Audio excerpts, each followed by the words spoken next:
So my dad started the business the year I was born. Well, actually, he bought it from a guy in Hamilton. Okay.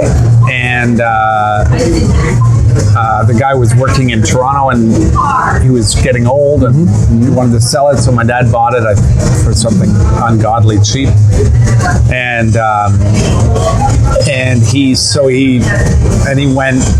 developed all the workflows and all of that stuff, and he used to go to the high school and put like pins on the bulletin board, and he'd get all these high school kids that would come in between after school and 8 p.m. and they would come in and they would call customers. This is before the do not call list. Yeah. They used to call out of, there used to be postal code phone books. Oh, okay. And they would call out of the postal code phone books, and we would know all the postal codes where there were lots of fireplaces. We'd go, oh, there's a lot here, there's a lot there. And so they would build routes for the guys out of these phone books. And then they built up a customer base, and the customer base was about 40 or 50,000. Wow. And so when then the do not call list happened, and so then it became, okay, well, we're just going to work with our existing customers, which we do, and it keeps us busy. Right. And then people find us through referrals or marketing or whatever, right? And then he had somebody running the office, and she was a real.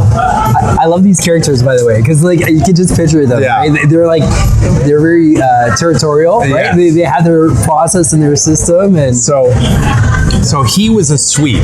He would do the sweep. Oh, okay, yeah. And then because there wasn't, so he hired this woman to run the office, and she was just fire breathing, and she would keep everything going, but it became that there was a high staff turnover because she would just eat people alive, right?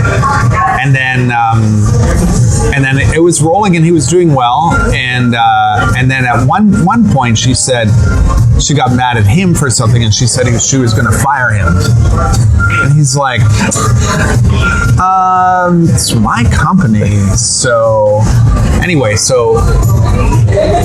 whole thing happened, and then she ended up leaving, and there's lots of problems, and the company got smaller, and started struggling. And then my brother, who was at that time he had gone to university for law, and he was interning at a law firm, and he had just gotten his wife pregnant by mistake. So he was trying to go to law school, but he was like, I don't think that's going to happen, right? And then I was just getting out of, I used to be in printing. I used to work in printing, which is not a very expanding industry. Well, yeah, because obviously with the digital. Yeah. So then I called my brother, and I wanted to get out of it. I was like, okay, this is, I've done what I do, and so I wanted to get out of it. So I called up my brother, and I said, let's go handle the company, because he was having trouble. He was having trouble paying his mortgage by that time. So we took over. We downloaded this CRM from 1996 called ACT, right?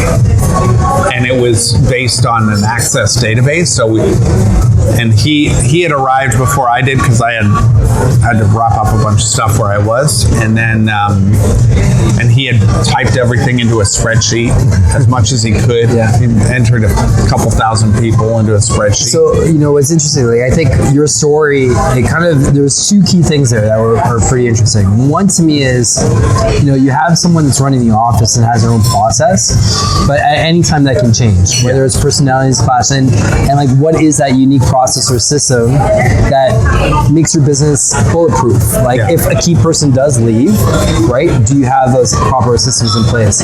And then the other thing that, which I think is really interesting, because as much as technology and software are changing everything, when I'm hearing a lot now, and what's really intriguing to me is the idea of like these smaller businesses, like in the trades and services, that the individuals that started those companies up and made them pretty successful and profitable are now getting to that age where, like in a big portion, where they're retiring.